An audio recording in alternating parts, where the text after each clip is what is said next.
I want to move on now. Our next big guest joining us on India Today, live and exclusive at this time, is one of the most celebrated economists, the Finance Minister of West Bengal, Dr. Amit Mitra. Dr. Mitra, welcome. Can I begin by asking you, sir, what you make of the Modi government stimulus 2.0 and everything that we've heard so far? How's it going in your view? Well, let me start by just giving you the big picture. The Indian labor force consists of 53 crores people, 550 million people. Now, the economic survey of Government of India says that 93% of these people are from the unorganized sector. That means 50 crores people in India, and imagine multiply them by 5 in terms of family, are in the unorganized sector. Obviously, they have completely collapsed. Now, any package would first address this. I'm being generous by saying, okay, let's half of them have no livelihood. That makes it 25 crores. And 15 crores out of that are in total destitution. What a package should have done is provide cash in their hands. This is what world over US or Japan or UK they're doing directly. Now, what would that cash mean, to be realistic? 5,000 rupees per person, that means per family. And you multiply that by 15 crore people who are in destitution today, it'll work out to 75,000 crores a month. That means in 2.5 lakh crores, you can save their lives, their livelihoods to start with, for 3 months. Now, you'd be shocked to know that in this package, the cash component till yesterday, and today was really a washout, it kind of went in a different direction, was only 10,000 crores. The rest, what was the rest? The rest was loans, debt creation, bank liquidity, extension of dates of various things, and most interestingly, old wine in a new bottle, repeated cases. I heard them saying, Union Finance Minister and the Minister of State, oh, ye agle saal mein tha, abhi usko hum samne kar rahe hain. Now we'll be pushing the dates back. I got a sense today that Honorable Union Finance Minister, who I've known for years, somehow has confused a budget speech of allocating resources as against the crisis of cash being handed over right now, and that would create demand. That would slowly bring back production. So you're talking about a demand-side stimulation, which usually is called a Keynesian methodology, but a new method, direct cash in hand. Dr. Mitra, it's a question of economic approach. The Prime Minister has said often he doesn't believe in doles. He doesn't want people to be dependent on a Mai Baap Sarkar to feed him and to nurture him. He wants to empower companies to sustain themselves so they can tide over this crisis. Those small, medium companies are the prime generators of employment in our country. The Prime Minister's view is if those companies survive, they will create employment. He's easing labor laws so that companies can grow, they can shrink, and they can be the ones sustaining employment instead of this whole idea of a Mai Baap Sarkar where you line up for 2,000 rupees, 5,000 rupees, 7,000 rupees. What you're saying is the opposite of the approach that the Modi government seems to believe in. I think let me say that if both can be done simultaneously, if it is 20 lakh crores, which in my view is absolutely not the case. In my view, the Reserve Bank already put 8 lakh crores earlier as liquidity. So let's not get into the debate. I am telling you the 20 lakh crores is a completely mythical number because it includes all kinds of banking activity, not cash.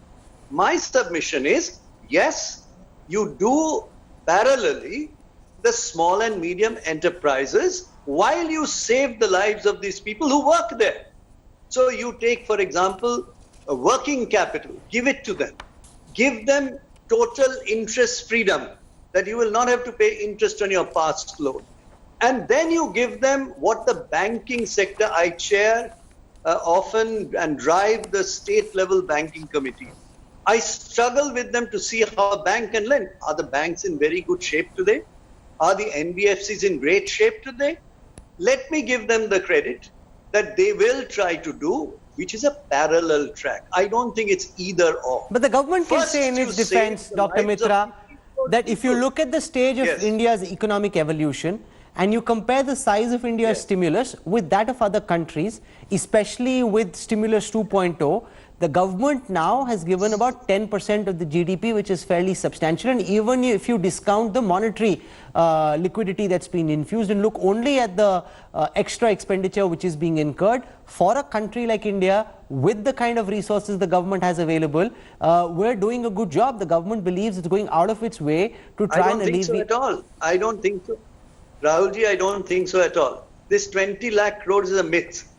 I have done detailed estimate where I have shown, in fact, only 4,200 crores of 4,200 crores is all there is in cash, which is 2% of GDP. So don't please sell me this 10% idea of GDP. This is absolutely mythical. Secondly, I agree with the approach that you stimulate MSMEs. Now, we have 1 crore MSMEs in West Bengal, the largest number in India. There are 3 crores in India. So you create a situation where you save the lives of those who are today in destitution, who have lost their livelihood, informal sector. After all, on the streets of Delhi or in Kolkata, there are very good entrepreneurs who are on the streets. Today they are not there because they are dying 50 days without any income. We are going to sit back and say, okay, we will stimulate the economy through monetary tools, which essentially means you give to the banks. The banks will find who's going to go to the bank today immediately and ask for liquidity. They need to pay their workers past wages. They need the working capital to get the system running. They need to get the government to pay them. By the way, 5.5 lakh crores is due to the small and medium enterprises from the government. Different levels of government. Let's get that going, yes. But first and foremost, the crisis, the largest pandemic we have seen in 2 generations, is to save the 15 to 25 crores people, larger population than United Kingdom, France and Spain put together. That's the challenge. And where is that package? Now, you know that Mamata Banerjee said, perhaps you are going to ask me that, 0, 0, 0. Why did she say that? Because the total amount of money, cash, in the last press conference was 10,000 crores. Now, 10,000 crores works out to how much? 0.0005% of GDP. Sir, but food grains are also being given, 10 kilograms of food grains, including to those who don't have ration cards. Earlier, 500 rupees have been given into the bank accounts of women account holders who have a Jan Dhan Yojana. One. That's the 10. That's Rahulji. That's the 10,000 crores I'm talking about, which is Jan Dhan Yojana, in which women's account holders were given 10,000 crores.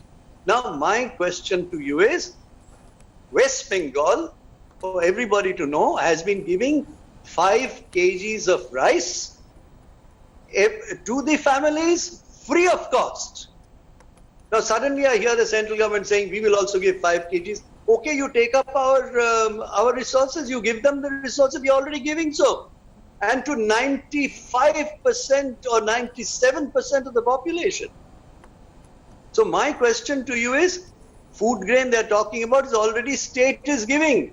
No, okay. 2,000. So I hear you. You're saying that there have been no cash transfers and that there should be more cash transfers. You're saying there are no cash transfers in this round. There should be more cash transfers. But let me ask you this question, Dr. Mitra. Today, very substantial reforms were introduced in agricultural marketing.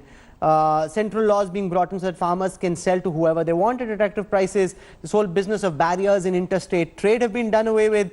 E-trading of agricultural produce, a framework is being created. Now, these are long-term substantial reforms which people like yourself have been asking for. They've been pending for decades, some of them. But the government is using this opportunity to try and turn the crisis into a pivot point where reform that's been pending is now being pushed through. Why wouldn't you come out and applaud that, sir? Look, there are on this we can have a debate. This is typically what the budget reforms do. This is the crisis environment in which you want to do reforms. Why not? Then let's do detailed reforms. Today, your complete supply chain is broken. Now, I heard some 50 crores, 500 crores. You have to repair the supply chain of this country. Take textiles. It is made in the West, initial inputs, that goes to the South. Finishing product comes to the East. This entire supply chain has to be brought back. So reforms is very good, but bring the supply chain back. To do that, you will have to infuse fiscal stimulation, not monetary stimulation. And these reforms you're talking about, we've been talking about for donkey's years. It'll happen next year, they say. We cannot wait for next year. 15 crores people today are in destitution, probably 25 crores people are in the brink of poverty and survival. So while you are welcome to do those reforms, but they cannot form the centerpiece. And another very important point, which we will come to later perhaps, is states is the one that has to implement all of this, and they're not in the picture. I'll be happy to talk about federalism dying in India. But it's the Mamata Banerjee government that seems to be having a particular problem. Other states seem to be getting along just fine. Is Mamata playing politics here? Why is it that whether it's trains, whether it's flights, it's the West Bengal government that always seems to be cribbing much more than governments in Maharashtra, Rajasthan, Chhattisgarh and elsewhere, where also you've got opposition-run governments, Dr. Mitra? See, this is all disinformation. Train. Already 10 trains have come into West Bengal. 105 trains are coming into West Bengal in the next 21 days. And for that, there's been layered substance in terms of first screening, then sending for home quarantine, then for the next level, 2 lakh migrants will come in by trains. So who's spreading this rumor? This is all made up, social media engineered process of disinformation. There is no problem. Mamata Banerjee attended the video conferences. She told the Prime Minister, please increase our borrowing capacity from 3% to 5%, called FRB. How badly off are your financial resources at this time? How badly are your expenditure and revenue budgets hit? How much money do you have to be able to take care of salaries? How are you doing in terms of revenue coming from the centre? Let me tell you what is even worse than that. 52,000 crores is what the centre owes to the states, to West Bengal alone. They will not give us a single rupee as COVID grant. It's all centralized. They will not give us the GST compensation which is due to us. They will not upfront the deficit finance. So what you're seeing is, on one hand, the centre is giving no resources which are due to us. I'm not even talking about grants. That's in addition. On the other hand, they will not allow us to borrow to survive. So this is squeezing or sandwiching the states. But sir, some leeway also has to be made for the fact that the central government's own ability to mobilize resources has also been badly hit. It's not as if they're sitting on GST revenue. We heard from the secretary in the press briefing of the finance minister. They've given time till June for people to file their GST returns, and therefore, if lots of companies are holding back on filing, it's not as if the government is sitting on a treasure chest and they're not passing it on to you. The government's finances are also badly hit, sir. The government is sitting on a treasure chest. Why? Because the government of India, unlike the states, can monetize the fiscal deficit. Simply put, it can go directly to the Reserve Bank of India and borrow. Now that means you print money. Simple, which we cannot do. They are not allowed. Now you're an eminent economist. Let's assume the RBI starts printing more money. In a period of time, there will be an inflationary spiral. The prices of tomatoes, potatoes, any product would become far more expensive, and then people like you and Mamata Banerjee would go back and hit back at the government and say, "Mehenga kar diya, luta diya, pita diya, duba diya." Yeah, this is completely, absolutely false. You look at what the economists of the world across the world are saying today. Inflation is not the issue today. All economists have agreed on this, that fiscal stimulation accompanied by monetary initiative, whether it's Fed of United States. What has United States given? 3 trillion US dollars. I'm not comparing them in terms of size of our economy. Fiscal stimulation. Their Fed is giving stimulation. So the point is very simple. At times, inflation becomes important. All macroeconomists know that. Today, there's a universal acceptance by macroeconomists that that is not an issue. What I'm pointing to you is Government of India has the capacity to raise the resources. 20 lakh crores is a huge amount. I'm not even talking about 20 lakh crores. It is not doing so, squeezing the states. Finances of states, all of them, they call me, even BJP state finance ministers call me. They have not been able to pay the salary of the government in Kerala, 50%. Karnataka, BJP ruled. They are having difficulty. Maharashtra having difficulty. Okay. Only West Bengal is paid on 1st of April and 1st of May because of planning we did in advance. What will happen out of this, Rahulji, is the state economies, the financial health of the states are today in complete jeopardy. Is that the India you want, which is called federalist polity, centralized in one place, one press conference after another? What worries me most philosophically is this methodology of not giving money to the states, not allowing the states to borrow. So both sides are sandwiched. Okay. And you know how much tax we collected in April? Okay. 13% of what we normally do, and other states are doing much worse. 13%, 600 crores, where 4,500 crores should be a normal tax. Other states, I'm told, are doing even 200-300 crores. And let me warn you, May is going to be mayhem. Because in April, when I'm giving you the accounts, March month's activities get measured in April. March had a relatively 24 days of open economy. So you are looking at a complete collapse of the federalist polity of India, where states are getting sandwiched. Hello, come out with the cash output, 2.5 lakh crores. You don't ever talk about 20 lakh crores. Parallelly, you do liquidity injection, no problem. You do reforms, no problem. Save the 15 to 25 crores of people of this country who we as middle class people may not understand, the verge of destitution. I'll tell you a very quick story. So, the Bandarwala who comes around our house, he is not coming anymore. Both his 2 bandars have died. What do you expect him to eat now?